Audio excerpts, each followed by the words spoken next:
Good evening, students. Today we'll see the current affairs analysis dated from 22nd November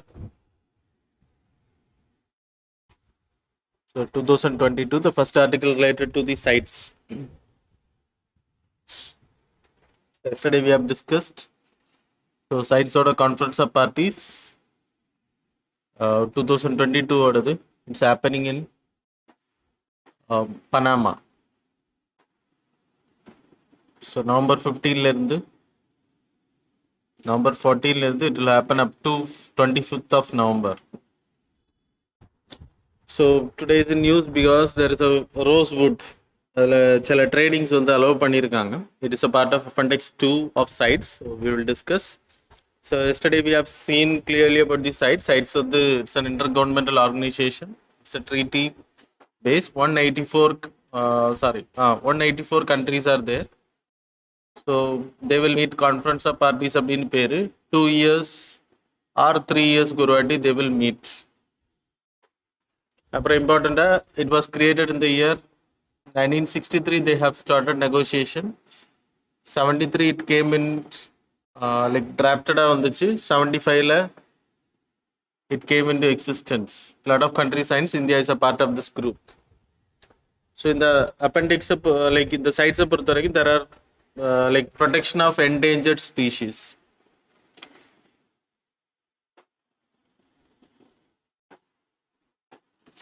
so என்டேஞ்சர்டோட ட்ரேடை வந்து தடுக்கிறதுக்காக internationally the like wild ஸ்பீஷீஸை வந்து plants and அனிமல்ஸை வந்து ப்ரொடெக்ட் பண்ணுறதுக்காக உருவாக்கப்பட்டது. தெர் இஸ் அன் அப்பெண்டிக்ஸ் 1, அப்புறம் 2, அப்புறம் 3. நேற்றுக்கே நான் உங்களுக்கு சொன்னேன். அப்பெண்டிக்ஸ் 1ன்றது highly protected, so mostly endangered across the globe. So it will be listed in appendix 1. Example, tiger you can take. Endangered animal இருக்கும். So இது fully prohibited for trade. So animals மட்டும் இல்லை, plants வரும், wild life எல்லாமே வரும். Main important என்ன அப்படின்னா இதோட ஸ்பெசிமென்ஸும் நம்ம ட்ரேடிங் பண்ண முடியாது. எந்த ஒரு பார்ட்ஸையும் நம்ம ட்ரேடிங் பண்ண முடியாது. இப்போ எக்ஸாம்பிள் லைக் எலிஃபெண்ட்டோட ஐவரி நேற்றுக்கு பார்த்தோம். ஸோ அதுவும் ட்ரேட் பண்ணக்கூடாது. Horns of rhinoceros it's rhino under the CITES appendix 1ல இருக்குது. So it's protected. ஸோ எந்த காரணத்தை கொண்டும் ட்ரேடிங் வந்து அலோவ் கிடையாது. 1975லேருந்து இது அமலில் இருக்குது. அப்பெண்டிக்ஸ் 2 எடுத்துக்கிட்டிங்கன்னா not threaten now, not endanger at the, இப்போ என்டேஞ்சர்ட் கிடையாது. ஆனால் ப்ரொடெக்ட் பண்ணப்படலை அப்படின்னா அது என்டேஞ்சர்ட் கேட்டகரியில் போகும். அப்படின்றதுனால restriction will be allot. Restricted rules and then protection status will be given under this category. இதில் ட்ரேடிங் வந்து அலோவ் பண்ணுவாங்க. இதில் ட்ரேடிங் பண்ணுறதுக்கு நீட் சர்டிஃபிகேட். அப்பெண்டிக்ஸ் 3ன்றது லோக்கலி ப்ரொடெக்டட். இப்போ இந்தியாவில் ஒரு ஸ்பீஷிஸ் இருக்குது அப்படின்னா, இப்போ லைக் ஏதாச்சும் ஒரு animal or like plants, so இந்தியாவில் கொஞ்சம் பிரபலமானது. So have to be protected under this category, then locally can be protected. இப்போ பக்கத்தில் இருக்கக்கூடிய நாடுகளுக்கு, நேபாளுக்கு இல்லைன்னா பங்களாதேஷ், பாகிஸ்தான் போன்ற நாடுகளுக்கு போகுதுன்னா by the request of the government it will be added in the appendix 3. So Pakistanல it will be called as protected. So அதான் இந்த அப்பெண்டிக்ஸ் 3 அப்படின்ற status category. So that's all. இப்போ இம்பார்ட்டண்டாக நியூஸில் வந்ததுக்கான ரீசன், அப்பெண்டிக்ஸ் 2ல இருக்கக்கூடிய நார்த் ரோஸ்வுட் இல்லைன்னா சீசம் அப்படின்னு பேர், north rosewood. It was listed under the appendix 2. Okay. So sheesham northern rosewood இது வந்து protected under the appendix 2 category. இப்போ இதை வந்து ட்ரேடிங் பண்ணுறதுக்கு, ஸோ 10 kg மேலே ட்ரேடிங் பண்ணணும் அப்படின்னா, இதோட பொருட்களை வந்து எக்ஸ்போர்ட் பண்ணுறது அப்படின்னா CITESோட நான் சொன்னேன் இல்லையா, trading certificate important. So certification is important. So இது வந்து அங்கே இருக்கக்கூடிய பீப்புள், நார்தர்ன் இந்தியாவில் இருக்கக்கூடிய பீப்புளோட ரைட்ஸை வந்து பாதிக்குது அப்படின்றதுனால we like applied for relaxation in this category. So like நான் நேற்றுக்கே சொன்னேன் உங்களுக்கு, அப்பெண்டிக்ஸ் 3ல இருக்கக்கூடிய ரிமூவ் பண்ணுறது நம்மளே பண்ணிக்கலாம். ஸோ இப்போ நம்ம இதில் அப்பெண்டிக்ஸ் 3ல ஆட் பண்ணியிருக்கோம் request, by the request it was added the national government can remove. And appendix 1லேயும் 2ல இருக்கிறது ரிமூவ் பண்ணுறது conference of parties as the authority. So they have to vote. இது ஐபரி சொன்னேன். ஸோ இப்போ இதுக்கு வந்து என்ன பண்ணியிருக்காங்க அப்படின்னா 10 kg மேலே எடுத்துகிட்டு போகிற சர்டிஃபிகேஷன் இஸ் மஸ்ட். இப்போது அயர்ன் மெட்டீரியல்ஸில் இப்போ ஆக்சுவலாக இது ஃபர்னிச்சர்ஸுக்கு பயன்படுத்துவாங்க. அந்த யூஸ் பண்ணக்கூடிய ஃபர்னிச்சர்ஸ் வந்து, ஸோ சேர்ஸ் வந்து பாடி வந்து மெட்டலில் பண்ணுவாங்க, அதில் இருக்கக்கூடிய மற்ற பார்ட்ஸ் வந்து வுட்டில் பண்ணுறாங்க அப்படின்னா it won't come under 10 kg ரெஸ்ட்ரிக்ஷன்ஸில் வராது. அயர்ன் மெட்டல்ஸ் எதாவது பயன்படும். ஸோ அப்போ எக்ஸ்போர்ட் பண்ணுறது ரொம்ப ஈஸியாக இருக்கும். So that's a benefit. இதில் ரெஸ்ட்ரிக்ஷன்ஸ் ரிலாக்ஸேஷன் பண்ணியிருக்காங்க. அந்த 10 kg வந்து மேண்டேட்ரி. எபோவ் 10 kg எக்ஸ்போர்ட் பண்ணணும் அப்படின்னா தனியாக அந்த வுட்டை வந்து வெறும் ஃபர்னிச்சராக எக்ஸ்போர்ட் பண்ணணுன்னாலும் சரி, மெட்டல்ஸ் ஆட் பண்ணால் மட்டும்தான் அதில் ரெஸ்ட்ரிக்ஷன்ஸ் வந்து ரிலாக்ஸ் பண்ணியிருக்காங்க. மற்றபடி restriction is still there. Above 10 kg ராவாக எடுத்துகிட்டு போகிறா இருந்தாலும் சரி, ஃபர்னிச்சர் குட்ஸ் ஹேண்டிகிராஃப்ட்ஸாக எடுத்துகிட்டு போகிறா இருந்தாலும் சரி, certification is must. So that's all about this article. Okay, the next article related to the draft digital personal data protection bill. So இது கிட்டத்தட்ட 4வது வாட்டி இன்ட்ரடியூஸ் பண்ணுறாங்க. ஸோ இதோட importance we will discuss and then we will move about the provisions. So we'll see.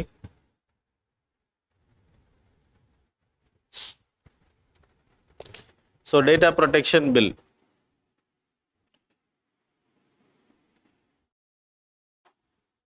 Digital data protection bill. So இதோட importance என்ன அப்படின்னா 2018ல we had a judgment that is called as Puttaswamy judgment, where government of India. So in the Puttaswamy judgment there is a judgment came related to, so 2018ல இந்த judgement வந்துச்சு. So related to right to privacy.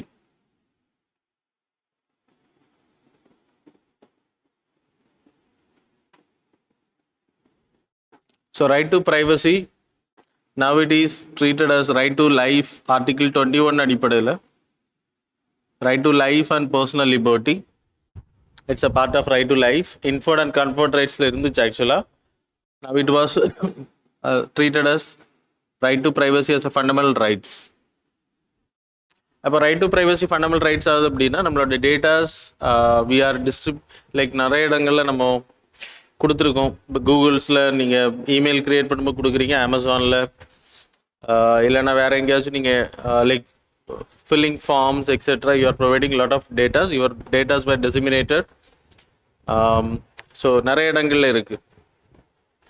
அப்போ அது வந்து தப்பாக பயன்படுத்தக்கூடாது அப்படின்றதுக்காக. So data இல்லைனா right to privacy is a fundamental right now. So உங்களோட டேட்டாஸ் வந்து லைக் இன்னொருத்தரால் கண்காணிக்கப்படுறது, எடுக்கப்படுறது தடுக்கப்படணும் அப்படின்றதுக்காக உருவாக்கப்பட்டது தான் இந்த bill. So first they appointed a committee called as BN Sri Krishna committee.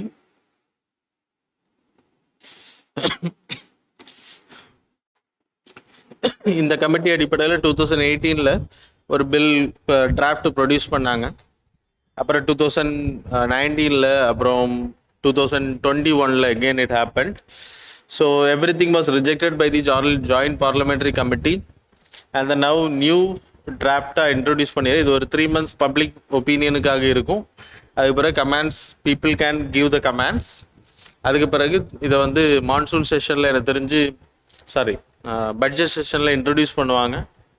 So monsoon இல்லைனா வின்டர் செஷனுக்குள்ளாடி it will get passed. So இந்த டேட்டா ப்ரொடெக்ஷன் பில் என்னெல்லாம் இருக்குது அப்படின்றது we need to study. So you people have to know there is a data principle, அப்புறம் data fiduciary. So data principle அப்படின்னா, இப்போ example you are giving your data to some online website, as a example Amazon or Flipkart you are giving, then நீங்கள் தான் அந்த data கொடுக்குற person தான் data principal, the user.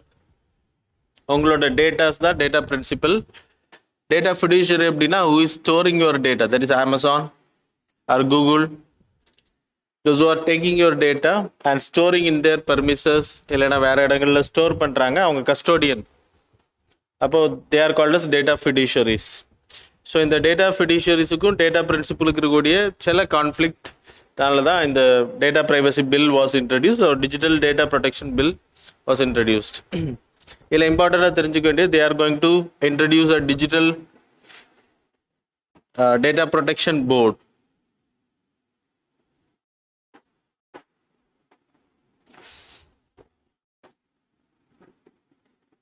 இப்போ example இந்த bill என்ன பண்ணியிருக்காங்க அப்படின்னா, லெஸ் தேன் 18க்கு கீழே இருக்கக்கூடிய சில்ட்ரன்ஸோட less than or equal to 18 அவங்களோட டேட்டாஸ் வந்து எடுக்கக்கூடாது அப்படின்றது, எங்கேயுமே வந்து என்ரோல் பண்ணக்கூடாது. Parent will be the guardian, so parents datas can be taken. அப்போ அதை வயலேட் பண்ணுறாங்க அப்படின்னா you can complaint here. So it will act as a adjudicatory body. இது நடைமுறைக்கு வந்தால் அட்ஜுடிகேட்டிவ் பாடியாக இருக்கும். So they have the power up to civil court. So இதுலேருந்து அப்பீல் வந்து ஹை கோர்ட் தான், அதனால் it's having more power. So adjudicative body act ஆகும். யாராச்சும் டேட்டா ஃபிடிஷியரிஸ் ஏமாத்துறாங்க, உங்கள் டேட்டாஸை தப்பாக பயன்படுத்துகிறாங்க, உங்கள் டேட்டாஸ் இப்போ you are filing with Airtel and then it is transferring to some insurance company, then your data breach happened, so you can complain here. Then data fiduciary மேலே penalty இல்லைன்னா அதுக்கேற்ற மாதிரி ஆக்ஷன்ஸ் எடுப்பாங்க. So that's about the thing. அப்புறம் இம்பார்ட்டண்டாக என்ன discussions இருக்குது அப்படின்னா, mainly data protection officer. there should be a data protection officer appointed by the company. எல்லா கம்பெனிஸுமே அவங்களோட டேட்டா ப்ரொடெக்ஷன் ஆஃபீஸர் அப்பாயிண்ட் பண்ணணும். அப்புறம் யாரெல்லாம் இந்த டேட்டாவை கலெக்ட் பண்ணுறாங்க, இது auditing mechanism, data protection officer. So எல்லாரோட privacy have to be like breach பண்ணப்படக்கூடாது அப்படின்றதுக்காக. So data protection officer should be appointed by the company. அப்புறம் இம்பார்ட்டண்ட் எடுத்துக்கிட்டிங்கன்னா, யார் அவங்களோட டேட்டாஸை கலெக்ட் பண்ணுறாங்களோ அவங்க தான் administrator for the data. So அவங்க மேலே தான் சார்ஜஸ் வரும். ஸோ டேட்டா ஃபிடிஷியரியில் there will be a person who is receiving all the datas and collecting that person will be named as administrator of the data. So அவங்க தான் responsible for the charges. So ஏதாச்சும் preaching நடக்குது அப்படின்னா he is responsible. அப்புறம் the customers who enrolled the data, they have the right to correct the data. கொடுத்ததை திருத்திக்கலாம், அப்புறம் erase பண்ணிக்கலாம் தேவையில்லாத பார்ட்ஸை. ஆக்சுவலாக டேட்டா ஃபர்காட்டன் அப்படின்ற கான்செப்டை மட்டும் எடுத்திருக்காங்க. டேட்டா ஃபர்காட்டன் அப்படின்னா, நம்ம விரும்பலை அப்படின்னா அந்த டேட்டாவை நம்ம வந்து திரும்ப பெற முடியும், டெலீட் பண்ண ஆர்டர் லைக் ரிக்வெஸ்ட் கொடுக்க முடியும்.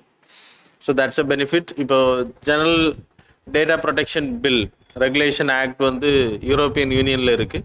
அதில் வந்து டேட்டா ஃபர்காட்டன் அப்படின்ற கான்செப்ட் இருக்குது. So they can delete their data. அப்புறம் ஒரு வெப்சைட் வந்து இன்ட்ரடியூஸ் பண்ண போகிறாங்க. அதில் வந்து நம்ம டேட்டாஸ் வந்து எங்கெல்லாம் கன்சென்ட் கொடுத்துருக்கோம், நம்மளோட டேட்டாஸை எடுக்கிறதுக்கு எந்தெந்த வெப்சைட்டுக்கு வந்து நம்ம அதிகாரம் கொடுத்துருக்கோம் அப்படின்றத பார்க்க முடியும். So you are downloading lot of apps, you are enrolling lot of areas. நிறைய இடங்களில் உங்கள் டேட்டாஸை கொடுக்குறீங்க. யார் யார் உங்கள் டேட்டாஸை பயன்படுத்த முடியும் அப்படின்ற அந்த அனுமதியை நீங்கள் கொடுத்துருப்பீங்க இல்லையா, அதை நம்ம போயிட்டு அந்த வெப்சைட்டில் பார்க்க முடியும். So the sites will be relieved. So it will help to like உங்களுக்கு ஒரு சேஃப்டி, யாரெல்லாம் உங்கள் டேட்டாவை யூஸ் பண்ணுறாங்க அப்படின்றது தெரிஞ்சுக்க முடியும்.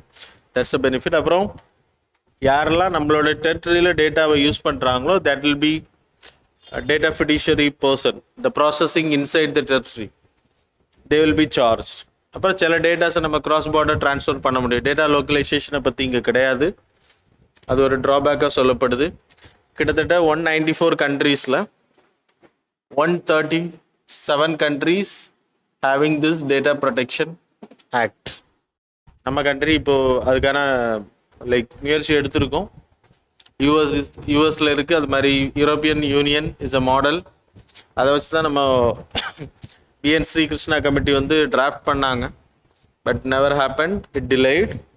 ஸோ இது கண்டிப்பாக சீக்கிரத்தில் நடைமுறைக்கு வரும் அப்படின்ற நம்ம எதிர்பார்க்கலாம், பாஸ் ஆச்சு அப்படின்னா. ஸோ இதில் இம்பார்ட்டண்ட்டாக that is a data minimisation. நம்ம இப்போது you are taking a SIM, then எந்தெந்த டேட்டாஸ் அந்த சர்வீஸ் ப்ரொவைடர் வந்து நம்மகிட்ட கேட்கணுமோ அதுக்கு மேலே கேட்கக்கூடாது. தேவையில்லாத டேட்டாஸ், இப்போ நம்மளோட சில confidential, that is personal datas. So it only talks about personal data. இந்த பில் வந்து பர்சனல் டேட்டா இதுக்கு முன்னாடி இன்ட்ரடியூஸ் பண்ணது பர்சனல் டேட்டா, நான் personal data protection. So personal data அப்படின்னா உங்களோட நேம், உங்களோட ஸ்பவுஸ் நேம், உங்களோட செக்ஷுவல் ஓரியன்டேஷன், உங்களோட education, address, phone numbers, every thing will come under the personal data. So இந்த டேட்டா ப்ரொடெக்ஷன் பில் வந்து பர்சனல் டேட்டா தான் regulate பண்ணோம், நான் பர்சனல் டேட்டாஸ் அல்ல. ஸோ இந்த பர்சனல் டேட்டாஸ் வந்து நீங்கள் வந்து இப்போது address proof is must for taking a SIM. So அந்த மாதிரியான டீட்டெயில்ஸ் மட்டும்தான் அவங்க கேட்கணும், தேவையில்லாத டீட்டெயில்ஸ் கேட்கக்கூடாது. That is data minimisation. அப்புறம் டேட்டா அக்வரசி. இப்போது சில இடங்களில் டேட்டா பற்றி நமக்கு தேவை இருக்காது. அப்போ எந்த டேட்டா கரெக்டாக தேவையோ அந்த டேட்டா மட்டும், தேவையில்லாமல் டேட்டாஸ் கேட்கக்கூடாது. அப்புறம் ஸ்டோரேஜ் பண்ணக்கூடிய person, that is within the territory, the processing பண்ணுறவங்க ட்ரான்ஸ்ஃபர் பண்ணுறதுக்கு அனுமதி கொடுத்துருக்காங்க. So data localisation is not there. இன்னும் டீட்டெயில்டாக இந்த பில் பாஸ் ஆகும்போது we will see, because lot of changes will happen. It's a draft தான், இனி ரீடிங்ஸ் போகும்போது சேஞ்சஸ் நடக்கிறதுக்கான வாய்ப்பு இருக்குது. So that's all about this article. Now we will move on to the next article. Okay, so what you people are seeing, Nicobari கோடி craft. Nicobari கோடி craft அப்படின்றது it's a boat. நம்ம ஊரில் போட்டுன்னு சொல்லுவோம், அங்கே ஹோடி கெனாய் அப்படின்னு சொல்கிறாங்க. இது ஒரே மரத்தில் பண்ணப்பட்டது. இதுக்குன்னு லோக்கலி இருக்கக்கூடிய ட்ரீஸ்லேருந்து பண்ணுறாங்க. It's a craft. ஃபிஷ்ஷிங் பண்ணுறதுக்காக பீப்புளை ட்ரான்ஸ்போர்ட் பண்ணுறது மற்ற பர்பஸுக்காக, ட்ரேடிங் பண்ணுறதுக்கு இதை பயன்படுத்துகிறாங்க. ஸோ நிக்கோபாரி பாப்புலேஷன்ஸ் வந்து இது அதிகமாக பண்ணுறாங்க. So they have applied for GI tag. So GI டேகை பொறுத்த வரைக்கும் பீப்புள் நோ ஜாகிரபிக்கல் இண்டிகேஷன் அப்படின்னா அது it's a geographical indication registration act, goods registration act 1999 மூலமாக இந்தியாவில் நம்ம ரெஜிஸ்டர் பண்ணுறோம். ஸோ இதோட பர்பஸ் என்ன அப்படின்னா, அந்த ஜாகிரபிக்கல் ஏரியாவில் இருக்கக்கூடிய பொருளாக இருக்கணும், ஜாகிரபிக்கல் ஒரிஜினாக இருக்கணும். So geographical original you people know Nicobar ஐலண்டில் தான் இது ஒரிஜினேட் ஆகுது. ஸோ இட்ஸ் அ ட்ரெடிஷ்னல் கிராஃப்ட். இது இண்டிவிஜுவல் பர்சனுக்கு GI டேக் கொடுக்க மாட்டாங்க. So it's a group of people, population is doing this craft. So Nicobari ஹோடிக்கு வந்து கிடைக்கிறதுக்கான வாய்ப்பு இருக்குது. ஸோ இப்போ தான் அப்ளை பண்ணியிருக்காங்க. So we will wait and see. Nicobari hodi அப்படின்னா it's equivalent to the boat, but it is not boat equal to the boat. அந்த ஒரு மரத்தை அதில் வெட்டும் போதே அதுக்கேற்ற மாதிரி கட் பண்ணி எடுப்பாங்களாம். So that's why it is important. அது மாதிரி GI டேக் எதுக்கெல்லாம் கொடுப்பாங்கன்னா, நான் உங்களுக்கு ஸ்பெசிஃபிக் ஜாகிரபிக்கல் ஏரியாவில் அக்ரிகல்ச்சர், ஹேண்டிகிராஃப்ட்ஸ், அப்புறம் வைனாக இருக்கட்டும், ஃபுட் ஸ்டப்ஸாக இருக்கட்டும், ஹேண்டிகிராஃப்ட்ஸாக இருக்கட்டும், ஸோ எக்ஸெட்ரா. ஸோ இதுக்கெல்லாமே வந்து GI டேக் வந்து ப்ரொவைட் பண்ணப்படும். Already we have studied lot of things related to GI tag. So இந்த நிக்கோபாரி ஹோடியை படிச்சுக்கோங்க, சரியா? ஹோடி கிராஃப்ட்ன்றது it's very important for your examination. The next article related to the suicides in India. So national suicide prevention strategy வந்து release பண்ணியிருக்கோம். அதோட main purpose என்ன அப்படின்னா, நம்மளோட இந்தியாவில் இருக்கக்கூடிய சூசைட்ஸ் 10% குறைக்கிறது 2030க்குள்ளாடி. ஸோ மொர்டாலிட்டி ரேட்டை வந்து கம்மி பண்ணுறது. ஸோ இதுக்காக நம்ம என்ன ஸ்டெப் எடுக்க போகிறோம்னா, டிஸ்ட்ரிக்ட் லெவலில் next 5 years at district level we will have a mental health program. So we will launch a mental health program எல்லா டிஸ்ட்ரிக்ட்லையும் கொண்டு வர்றது மாதிரி. அப்புறம் psychiatric out patient department will be created. Outpatient departments will be created. Every main hospitals-ல அதை உருவாக்குவாங்க. அப்புறம் எஜுகேஷனில் like mental ஹெல்த்தை பற்றியான awareness education கரிக்குலமில் கொண்டு வர்றது. So every people have to be trained how to sort out the stress சுச்சுவேஷனை எப்படி over come பண்ணுறது, மற்றவங்களை எப்படி வெளியில் கொண்டு வர்றது அப்படின்றதுக்கான அவேர்னஸ் வில் பி ப்ரொவைடட். அப்புறம் responsible media while reporting about the suicide, அவங்களுக்குன்னு தனி ஃப்ரேம் ஒர்க் அண்ட் ரூல்ஸ், எப்படியாக அந்த செய்திகளை வெளியிடணும் அப்படின்றதுக்காக ஒரு கேட்டகரி. அப்புறம் community resilience and social support, people related awareness. இந்தியாவை பொறுத்த வரைக்கும் we are losing lives of 1 lakh population per year. So இது ரொம்ப அதிகம் இந்தியாவை பொறுத்த வரைக்கும். ஸோ இதை குறைக்கிறதுக்காக தான் நம்ம டார்கெட் வச்சுருக்கோம். ஸோ கிட்டத்தட்ட 10ல் இருந்து it increase to 13.4%, 4 per 1 lakh population. So இப்போ கோவிடுக்கு பிறகு அதிகமாகிட்டு இருக்கு. That's the reason we need to do it. அதில் மெயினாக சூசைட் பண்ணுறதுக்கான ரீசன் ஃபேமிலி ரிலேட்டட் ப்ராப்ளம்ஸ், அப்புறம் ஹெல்த். இது ஒரு 34%, இது 18% மொத்த சூசைடில். அப்புறம் we having a mental health bill also. Suicide பண்ணுறது now it is not a crime. It's முன்னாடி சூசைட் பண்ண அட்டம் பண்ணுறவங்கள அரெஸ்ட் பண்ணுவாங்க, இப்போ அரெஸ்ட் கிடையாது. So they will be treated as unsound mind people. So automatically they will be given counseling and then restoration rehabilitation work அவங்களுக்கு பண்ணுவாங்க. So that's all.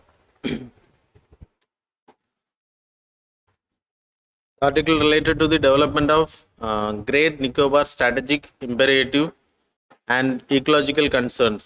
So the international transit corridor இல்லைன்னா transshipment area வந்து create பண்ண போகிறாங்க, greenfield project. அப்புறம் airports வந்து create பண்ண போகிறாங்க. கிட்டத்தட்ட அதுக்கு ministry of environment forest climate change வந்து அப்ரூவல் ப்ரொவைட் பண்ணியிருக்கேன். That's why it came in news. So we will discuss related to the article.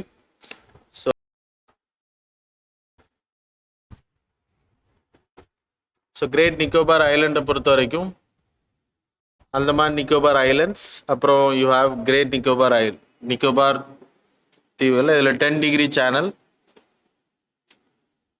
this 10 degree channel which separates Andaman Island. இது Little Andaman.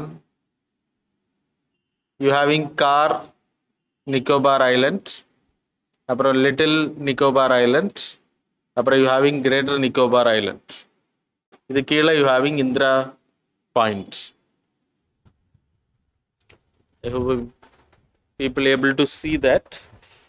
So it's a great Nicobar island வந்து இது கீழே இருக்கக்கூடியது. So Nicobar தீவுகள் அதில் கிட்டத்தட்ட ரெண்டும் சேர்த்து 836 ஐலண்ட்ஸ் இருக்கு. ப்ளஸ் தான். ஸோ இந்த நிக்கோபாரி இந்த டோட்டல் ஏரியாவில் we having huge biosphere reserve. It's a biosphere hotspot area. Plus நிறைய என்டேஞ்சர்ட் ஸ்பீஷிஸ் இருக்குது. நிக்கோபாரை பொறுத்தவரை you having leather backed turtle. Turtle is there. So it's a flagship for the Nicobar area. So the Nicobar area la idulla தீவுகள்லயும் இருக்கக்கூடிய population, that is Nicobarese population. அப்புறம் champagne இந்த 2 tribal குரூப்ஸோட population தான் அதிகம். இங்கே வேற குரூப் பாப்புலேஷன்ஸ் ஆர் தேர். இங்கே நிக்கோபரிஸ் and இங்கே நிறைய ஃபாரஸ்ட் ஏரியா இருக்குது. இப்போது இங்கே ப்ராஜெக்ட் பண்ண போகிறாங்க. அதுக்கான ரீசன் என்ன அப்படின்னா, கிட்டத்தட்ட 150 கிலோமீட்டர் இதுலேருந்து இந்திரா பாயிண்ட்டுக்கு அந்த பக்கம் 150 கிலோமீட்டர்ஸில் you having Indonesia island. So அவ்வளோதான் கேப்பு. அப்போ இதுக்குள்ளாடி நம்ம அரப் கண்ட்ரீஸ்லேருந்து வரக்கூடிய ட்ரேடிங் இப்போ example, if it is India, this is Andaman Nicobar அப்படின்னா இது மால்தீவ்ஸ் வரும், இதில் ஸ்ரீலங்கா இருக்குது. You having trading route like this. எங்கே south east Asian countries, Pacific ஓஷனில் இருக்கக்கூடிய கண்ட்ரிஸ் போகிறது. அப்போது it is very near. So இங்கே வந்து இன்டர்நேஷ்னல் டிரான்ஸ்ஷிப்மெண்ட் ஏரியா உருவாக்கணும் அப்படின்னா it will become the trading ஹப்பாக மாறும் அப்படின்றது. இங்கே டெவலப்மெண்ட் ஆக்டிவிட்டீஸ் அதிகமாகும், ப்ளஸ் ஏர்போர்ட்ஸ் இதெல்லாம் இது பண்ணுறாங்க. செக்யூரிட்டி ரிலேட்டடான மெஷர்ஸ் நம்ம அதிகப்படுத்த முடியும், சைனாவோட ஆதிக்கத்தை நம்ம கண்ட்ரோல் பண்ண முடியும். That's a benefit of this program. So அதுக்காக தான் இதை பண்ணுறோம். That's why it is important. So international container transshipment project, அதுக்காக தான் இப்போது ஃபண்ட் ஒதுக்கி இருக்காங்க. கிட்டத்தட்ட இது 30 இயர்ஸ் இந்த ப்ராஜெக்ட்ஸ் டோட்டலாக நடக்க இருக்கு. 30 இயர்ஸாக 3 ஃபேஸில் இந்த ப்ராஜெக்ட்ஸ் நடக்கும். அதுக்கான ஃபண்ட் வந்து 72,000 crore now it was allotted. So ஃபியூச்சரில் அதுக்கு அதிகமாக ஃபண்டிங் பண்ணுறதுக்கான வாய்ப்பு இருக்குது. ஸோ பே ஆஃப் பெங்காலில் நம்மளோட பலத்தை அதிகப்படுத்துறது, செக்யூரிட்டி ரிலேட்டடாகவும் சரி, ஏதாச்சும் ஹியூமனிடேரியன் அசிஸ்டன்ட், டிசாஸ்டர் ரிலீஃப் அதுக்கு ஹெல்ப் பண்ணுறது, மற்ற கண்ட்ரிஸ் ஹெல்ப் பண்ணுறதுக்கு, ட்ரேடை டெவலப் பண்ணுறதுக்கு ஹெல்ப் பண்ணும். So India will grow a lot. So that's the benefit of this scheme. So that's all about this current affairs. So you people have to study about the map, நீங்கள் படிச்சுக்கோங்க. அப்புறம் why it is important strategically. அந்த மாதிரி நிக்கோபார் வந்து strategically important area. அப்போ இதில் இருக்கக்கூடிய ecological problem என்ன அப்படின்ற உங்களுக்கு தெரியும். கிட்டத்தட்ட lakhs of trees will be felt.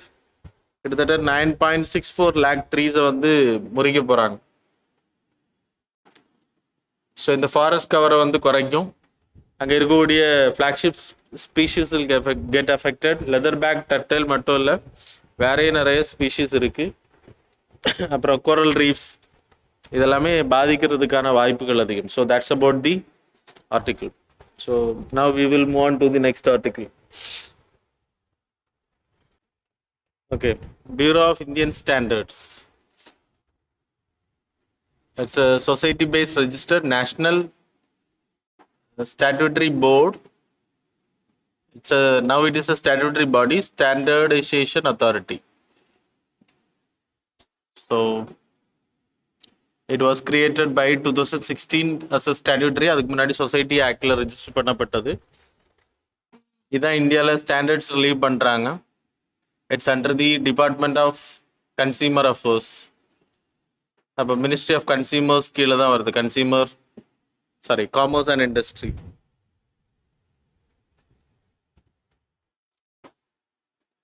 Consumer affairs கீழே வருது. Department of consumer affairs, commerce and industries கீழே வருது. இது வந்து ஒரு ஸ்டாண்டர்ட்ஸ் வந்து ரிலீவ் பண்ணுவாங்க. இப்போதைக்கு ISO 19,000 is to 2022 அப்படின்ற ஒரு ஸ்டாண்டர்ட் ரிலீஸ் பண்ணியிருக்கு. இது எதுக்கு அப்படின்னா, because of it was in news. Because of this ஆன்லைனில் நம்ம ரிவ்யூஸ் போடுறோம் இல்லையா, அந்த ரிவ்யூஸுக்கு வந்து ஸ்டாண்டர்ட் செட் பண்ண போகிறாங்க.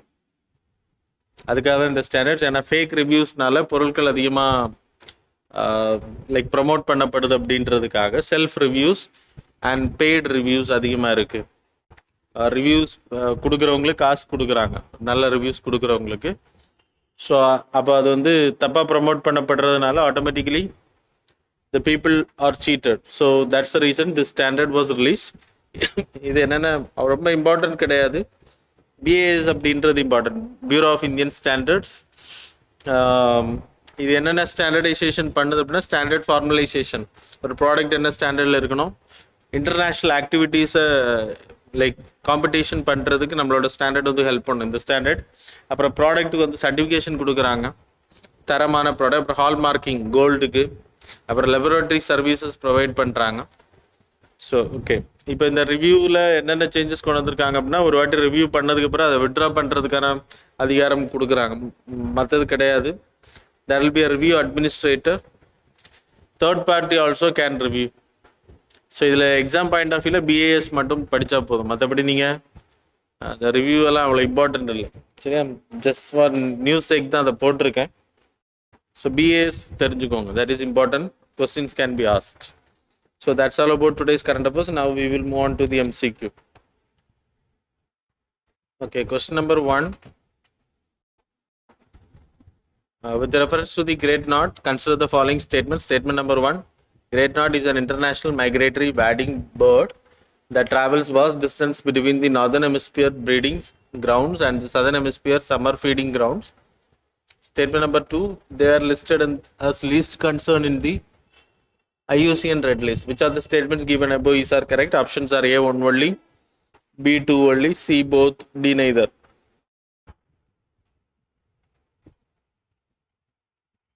With reference to question number 2, with reference to the loss and damage fund, consider the following statements. Statement number 1, it refers to cost the rich and the developed countries who are majorly responsible for industrial emissions that pollute the environment should pay to the poor nation that have made negligible contribution to the pollution but are more vulnerable to the extreme climate events. Statement number 2, it was set up in COP Conference of Parties 24. Which of the statements given above is are correct? Options are A, 1 only, B, 2 only, C, both, D, neither.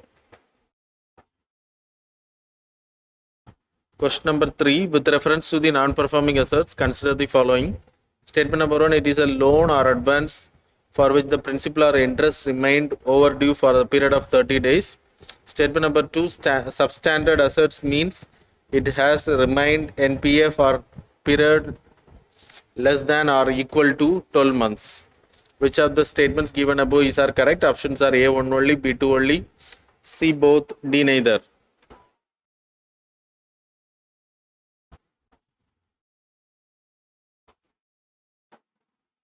Question number 4, with reference to the CITES, consider the following statement. Statement number 1, it aims to ensure international trade in specimens of wild animals and plants does not threaten the survival of the species. Statement number 2, its secretariat is administered by UNEP. So which of the statements given above is are correct? Options are A, 1 only, B, 2 only, C, both, D, neither.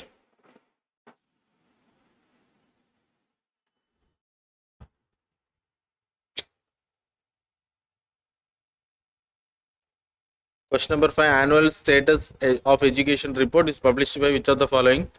Option A, UNESCO. Option B, Pratham. Option C, Childhood Education International. Option D, Plan International. So that's all. Now we will see the answers. So answer for the yesterday's current affairs. Question number 1, answer is A. Question number 2, answer is D. Question number 3, answer is A. Question number 4, D. 5A. 1A, 2D, 3A, 4D.